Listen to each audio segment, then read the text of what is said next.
Creo que es un momento muy importante para que, es verdad, como decía José Larisa, de volver a retomar las raíces nuestras, el pensamiento nacional y latinoamericano. Fíjese que en la formación de ese pensamiento nacional y latinoamericano, una de las figuras preponderantes fue Felipe Varela, con su manifiesto. El otro fue Simón Bolívar, con su Gran Colombia. Y hay un país que hace poco sufrió un cataclismo, como Haití, y todos hablaban de un país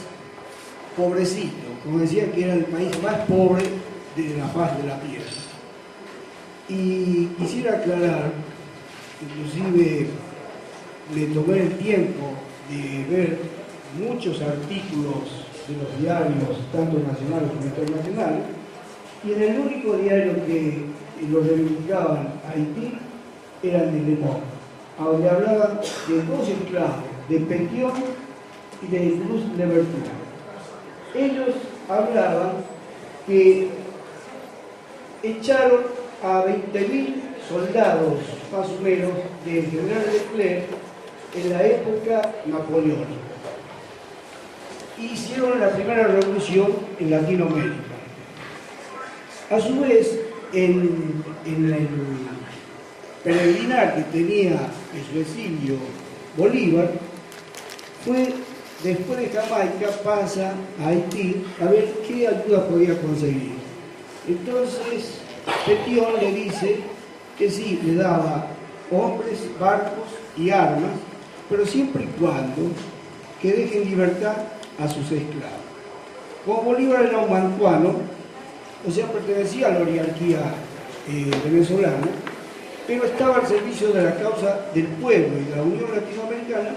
pero todavía llevaba algo atávico, o sea, la servidumbre, o sea, la esclavitud. Bueno, Pétion le dijo, a condición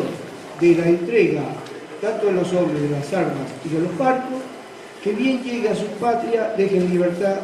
y haga la abolición que hizo él de la esclavitud, cosa que no la hizo Napoleón en la Declaración de los Derechos del Hombre, cuando hace un rato acá se habló de igualdad, fraternidad y libertad, que son los tres principios de la Revolución Francesa, los derechos del hombre, en el cual, fíjese que al hacer el edicto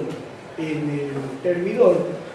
habla Napoleón que todos los enclaves coloniales iban a seguir en su mismo estado, o sea, en el estado de esclavitud.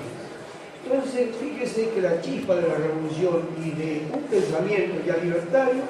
lo teníamos en la presencia de dos esclavos y de un mulato. Entonces, con ese pensamiento que después desarrolla tan solo aquellos que han osado soñar una patria unida y latinoamericana y no dividida como lo tenemos ahora en 22 republiquetas, fíjense que ese ideal también lo tenía un caudillo nuestro, que se llamaba Felipe Varela, y que con el tiempo, en una de sus grandes declaraciones, habla en un manifiesto en Chile, donde le habla de la Unión Americana,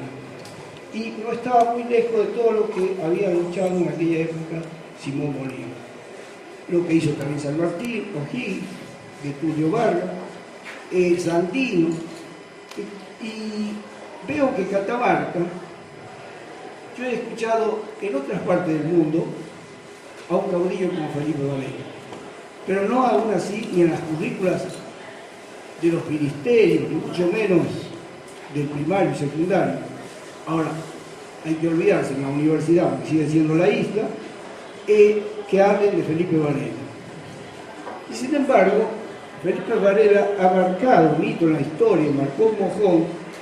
al que podíamos seguir, y es el paso que tenemos que concluir nosotros,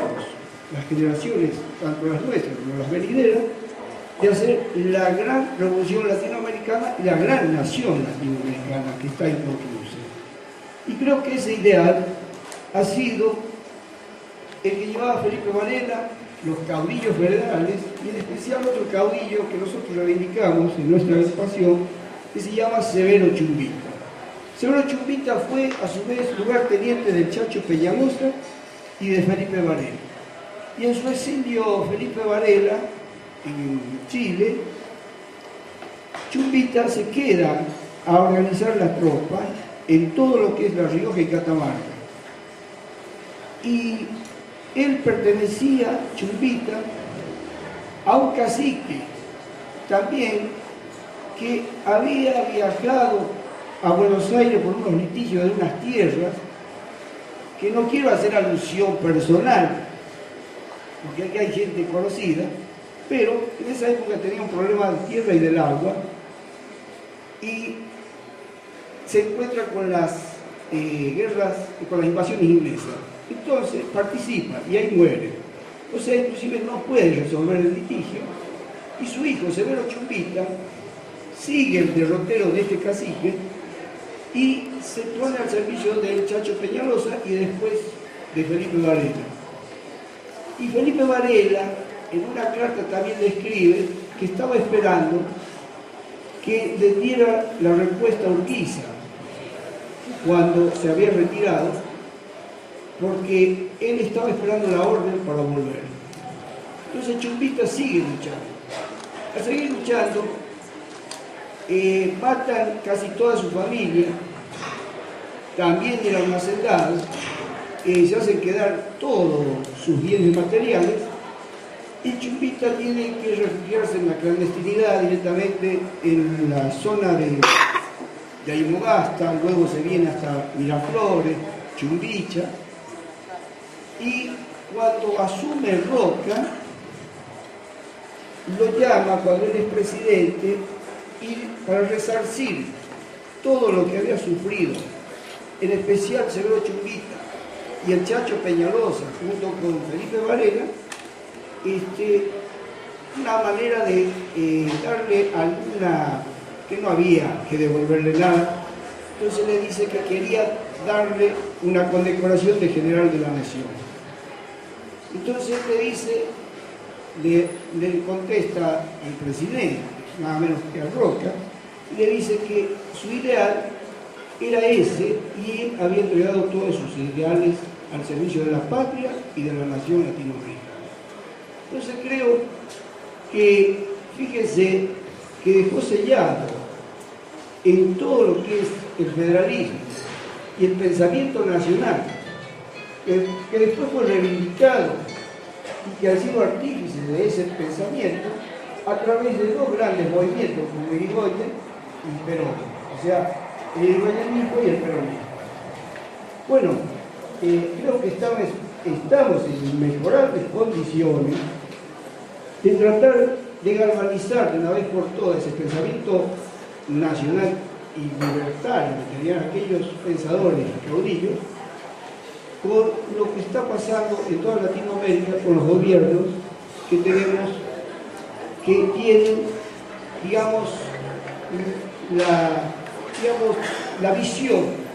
de construir una nación, pero no una nación pequeña como quería imagen y semejanza Inglaterra y después lo que hizo Estados Unidos.